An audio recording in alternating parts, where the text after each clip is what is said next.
Hello, I'm Jacob Kruger, and this is the Write Your Screenplay podcast.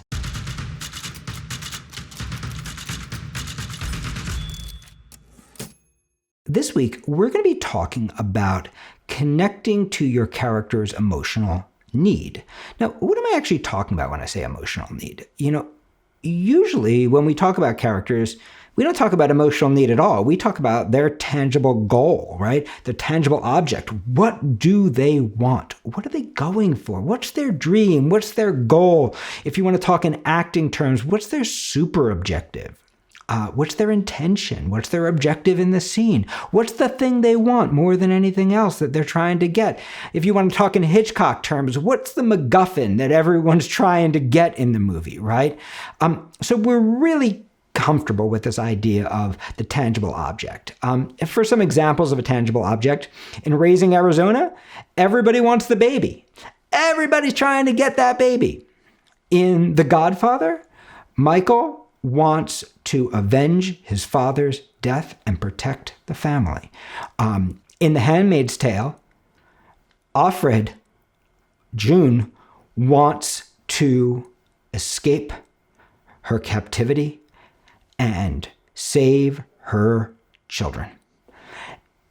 Almost every character has this tangible objective, a tangible object that they are seeking, that they're trying to get. And if you know that tangible object, it becomes really easy to write your character. In fact, all you have to do is make it hard for them to get the tangible object, and they will go on a journey. They will have to start making new choices, and those new choices will change them. Just like in your own life, if you know what you want, and you start going for it, you will hit obstacles. And we think about those obstacles as bad things, but oftentimes they're not. Oftentimes the obstacle is just the thing that makes it hard.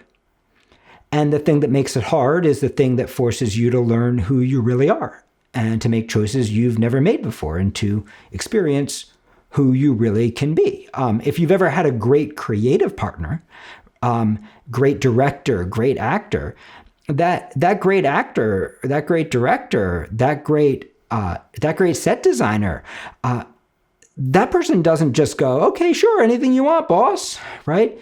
That great collaborator is a provocateur who pushes you, who asks you hard questions, who forces you to think more deeply. If you've ever had a great mentor, they do the same thing, right? They get under the surface. They don't make it easy, they make it hard.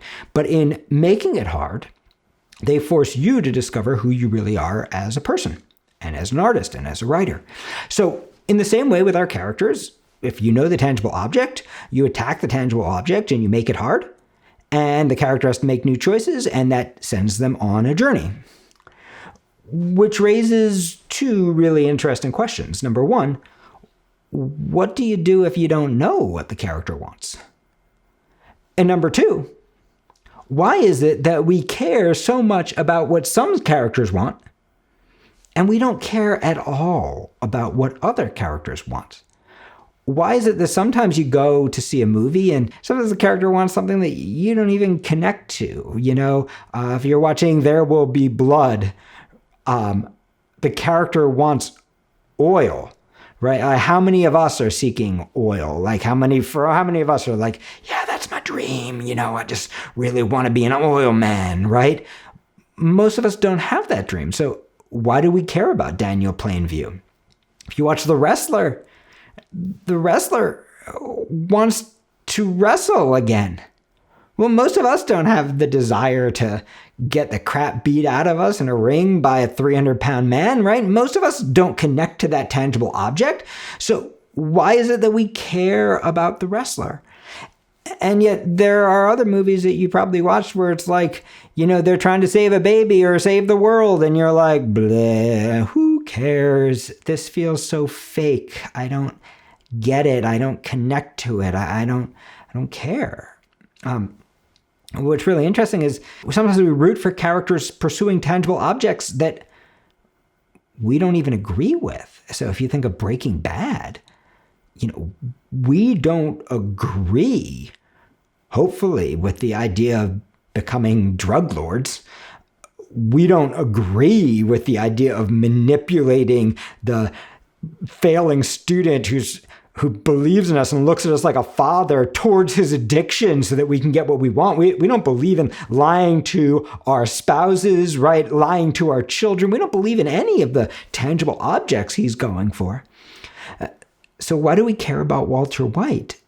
And why is it that there are some perfectly nice characters, characters who save the cat and do super sweet things that we don't actually care about at all? What actually makes us care about a character? In previous podcasts, I've talked about understanding what the character wants and what makes it hard as something that makes us care. But there's something even deeper. We care when the writer is connected. And when you're connecting as a writer, a tangible object can be a way of connecting if you're lucky enough to know what the character wants. But what really connects us is not the want, it's the need underneath.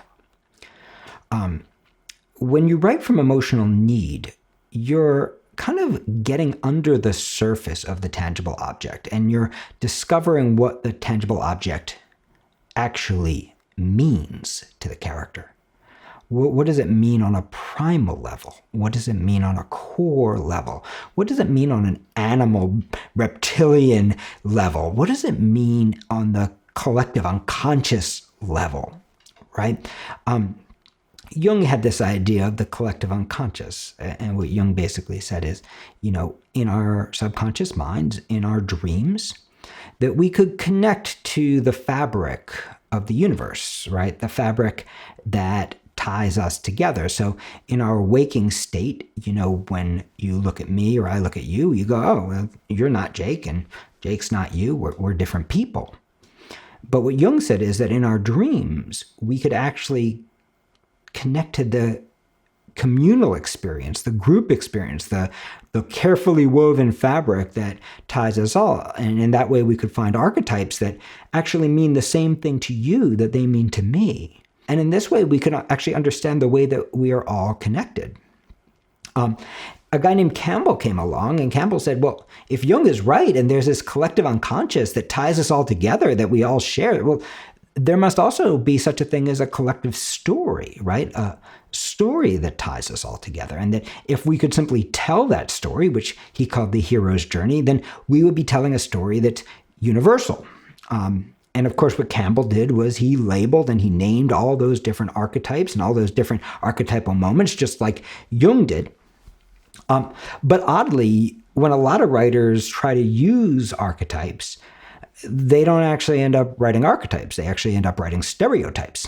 Just like when a lot of writers tried to follow the 21 steps of the hero's journey, they ended up not actually doing the hero's journey. They ended up actually doing formula. So what's the difference? What's the difference between a formula and structure? What's the difference between an archetype and a stereotype? What's the difference between a character whose tangible object we care about and a character whose tangible object we don't care about at all? Well, it comes down to emotional need. So most of us are not aware of our emotional needs. But all of us have emotional needs driving us all the time. So, you go into a Starbucks and you're telling yourself, my tangible object is a cup of coffee. And that's true. Technically, you want a cup of coffee. But underneath that desire for the cup of coffee is something else, something much more profound, and something that you actually share with every other human being in the world. So not everybody likes coffee. Not everybody likes Starbucks coffee. In fact, I don't like Starbucks coffee at all. I prefer coffee from little coffee shops. So not everybody wants a Starbucks. But for the character who wants a Starbucks, the Starbucks represents something. For one character, it might represent comfort. Comfort. Oh my God, I just had such a tough day, and if I could just sit and have that Starbucks, it would just let me breathe. For another character, that Starbucks might represent justice. I worked hard all day for minimum wage. I got yelled at from my boss. I got treated like crap. And yeah, a Starbucks might be worth 25 cents and cost $5. But I deserve a Starbucks for the amount of work I did. If there's any justice in the world, I'm going to get a Starbucks so that I can feel like I was treated fairly, like I treated myself fairly after my intense day of work. And you can see that the person seeking comfort is going to go for their Starbucks in a way that's very different than the character seeking justice, even though they have the same goal, which is the coffee. The emotional need is going to inflect everything. Somebody else wants a Starbucks because they want to feel love. Because when they were a kid, their dad used to take them to Starbucks and used to let them get anything they want. And even now, when they go to Starbucks, they look at that venti latte and they go, it feels like love. That's dad's love, right? Man, why am I going to Starbucks? Why do I want this venti latte? Because I want to feel love. Somebody else might go to Starbucks and they want a cup of coffee because they want respect. So, no son. Jacob is not spelled with a K, it's spelled with a C. Spell my name correctly when I order a cup of coffee, please. Because I'm the kind of guy who goes to Starbucks because I can afford it. Because I've achieved something, so I can have those pleasures, including the pleasure of you writing my name down properly, because I want respect. Do you see the difference between that character and the character who just wants love? And the character who just wants justice? All these characters are going to Starbucks for completely different reasons, but these reasons have nothing to do with Starbucks. These reasons have to do with the core emotional needs of the characters. They have to do with what's really driving the character under the surface. And when we learn to write from that place, from those core primal needs, what happens is that the personal becomes universal. If you just write a character trying to get a Starbucks, and you keep making it hard, they write the name down wrong, they give you the wrong order, somebody butts ahead of them in line, the Starbucks catches on fire, you can create a lot of obstacles. But we might honestly not give a crap about whether the person gets the Starbucks or not. But if we feel the need underneath pulling that character, if we feel not the conscious need, right? No one goes to Starbucks going, I need love today, so maybe I'll get a coffee, right? In fact, the moment you think it, you go, well, that's crazy, right? You don't get love from a coffee, right? You don't get justice from a coffee. You don't get respect from a coffee, right? These are the subconscious connections that our minds make, right? We buy things, we try things, we go for things, we try to achieve things because we want to feel a certain way. And those feelings that we want are universal. They're primal. They happen at the reptilian brain level or the mammalian brain level. They're not happening at the intellectual level. We're not even consciously aware of what's driving us. And in fact, imagine if we were. It would be so nice. If we were consciously aware of our emotional needs, there would be no war.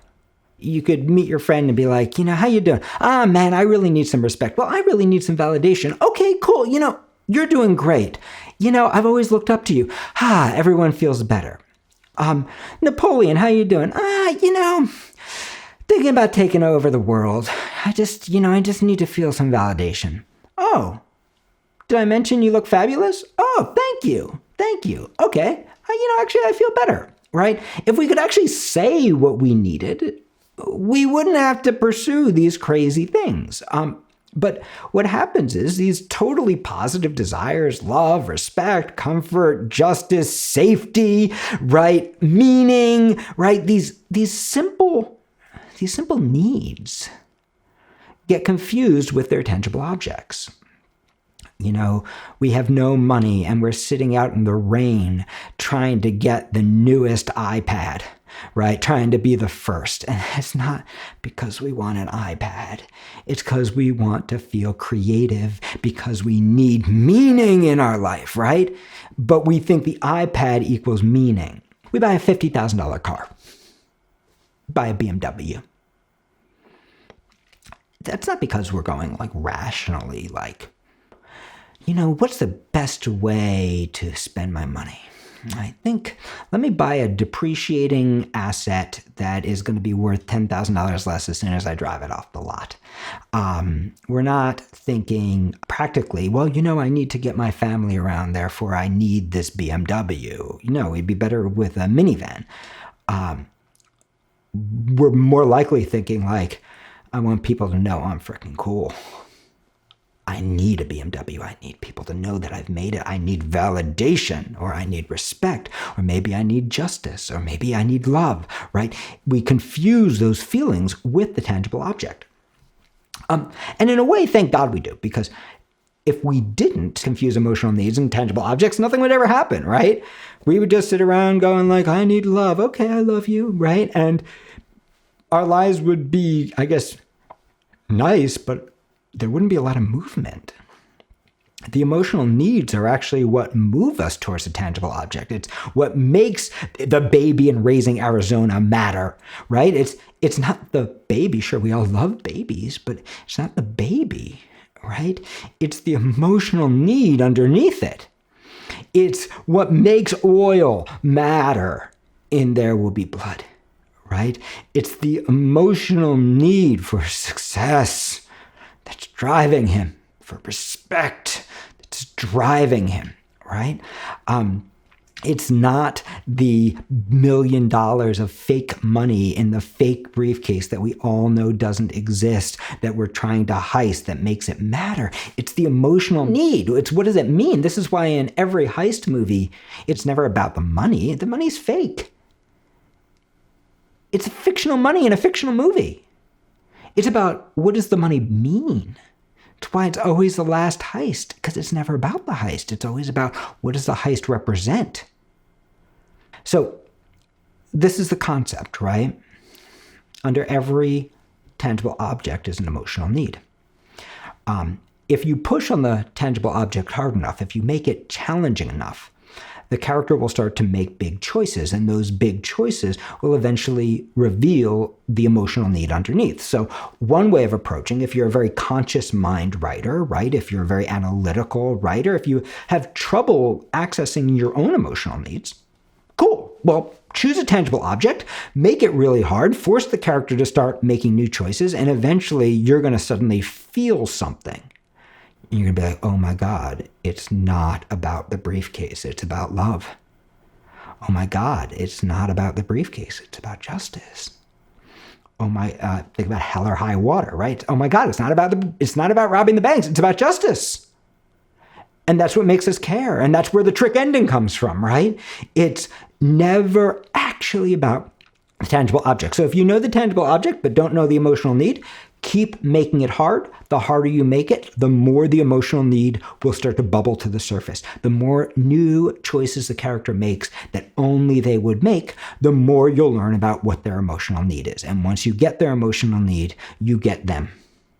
And if you don't know what the tangible object is, well, pick anything. Pick a glass of water. Pick a pair of scissors. Pick an iPhone. Pick a smoothie.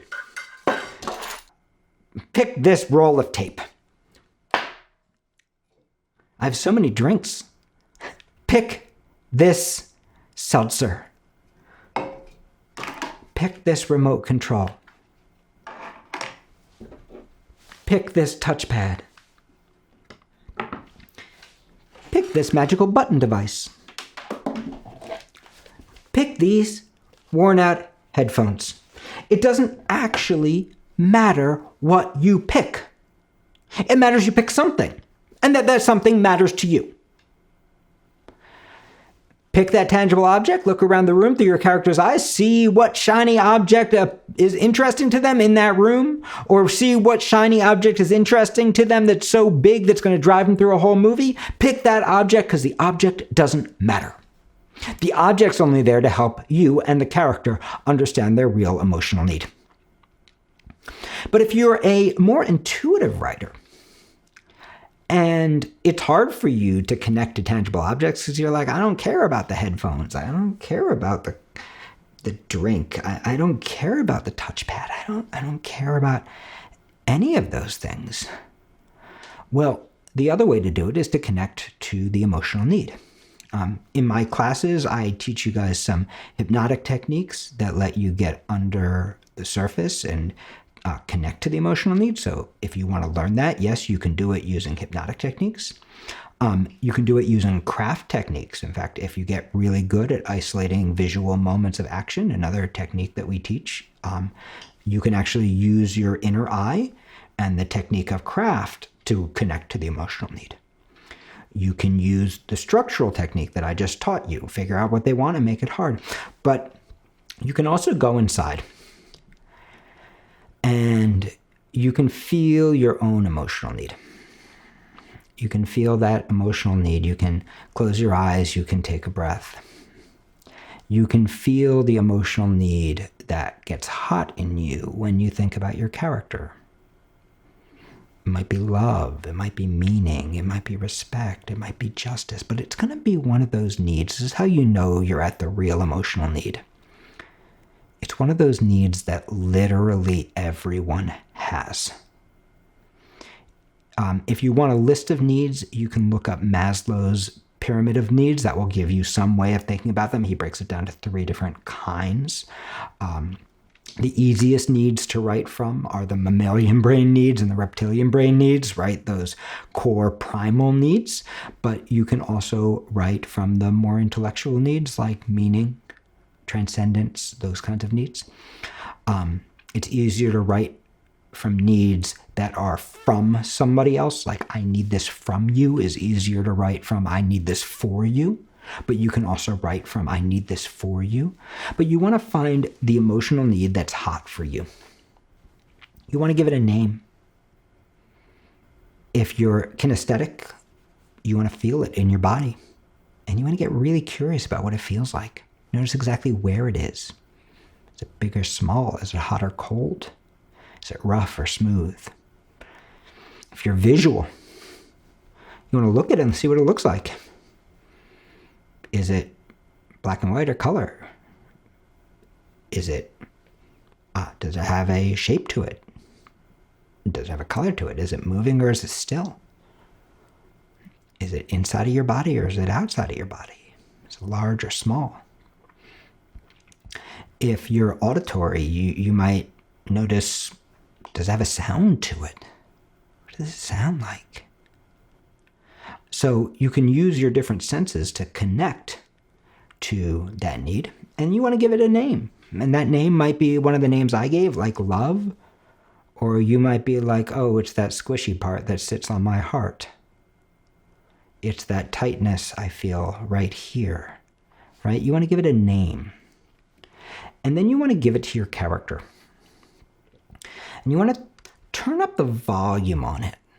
So if it's that pressure you feel right here, you might want to turn up the volume till it's like a 12, till it's like pounding in your character, right? Till it's so hot, till it's like dragging your character around. Your character might not even be aware of what it is, but he or she or they can feel that drive. And you want to let that need pull you to the tangible objects. So let's say it's respect. What's the opportunity to get respect as you order that Starbucks? What's the opportunity to get respect as you try to get that new car? What's the opportunity to get respect as you show up for work? What's the opportunity to get that need met in every scene? And what you'll start to learn is that those emotional needs start to connect to tangible objects. They start to reveal the specific how of your character. And most importantly, they start to get you connected, not to the tangible bullshit, but to the core stuff going on under the surface, the stuff that your character may not even be consciously aware of themselves. And when it comes to your own needs, one of the things that you can do for yourself that will make you a better writer, but also make you a happier person, is when you feel a hot desire come up. God, I need a smoothie right now. God, I need an ice cream. God, I need that car. I need to give that person a piece of my mind. I need my dad to tell me he's proud of me. I need my sister to do something different with her life. I need. When you find those hot needs coming up in yourself, you can take a breath and you can ask yourself, what is the emotional need underneath that tangible object? If you had those words from your father, that change in your sister, that cup of ice cream, what would you feel then? Oh, I'd feel love. Oh, I'd feel respect. Oh, I'd feel validation. Oh, I'd feel meaning. Oh, I'd feel safe. Oh, I feel confident.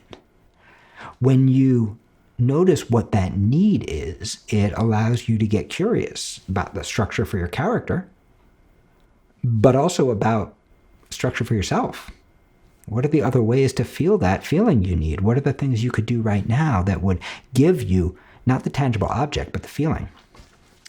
Because here's the interesting thing about writing and about life. For both our characters and ourselves, the tangible objects only give a very temporary fix to the emotional need. The real way that emotional needs get fulfilled is not by the tangible objects at the end of the line. They get fulfilled by the structure of the journey as we pursue those objects. It's not the object that gives you meaning, it's the pursuit. It's not the object that gives you validation, it's the pursuit. It's not the object that gives you confidence, it's the pursuit. And it's the connection to our emotional needs and to the needs of our characters that make our journeys and their journeys not only meaningful, but also relatable. I hope that you enjoyed this podcast. If you want to learn more about writing from emotional need, if you want to learn more about writing in general, come join us every Thursday night. It's totally free. Thursday Night Writes, you can go to writeyourscreenplay.com/Thursday to sign up. If you'd like to make a donation, we're grateful. We will match it and put it in our scholarship fund. And if you can't make a donation, then bring yourself and your creativity, and we will be happy to see you there as well. And if you'd like to study with us, we offer online classes in screenwriting, comic book writing, playwriting, TV writing. We offer one-on-one mentorship with some of the most extraordinary professional writers and teachers out there. And we do it at a tiny fraction of the cost of grad school. So I hope that you'll join us on Thursday night, and I hope you will come study with us.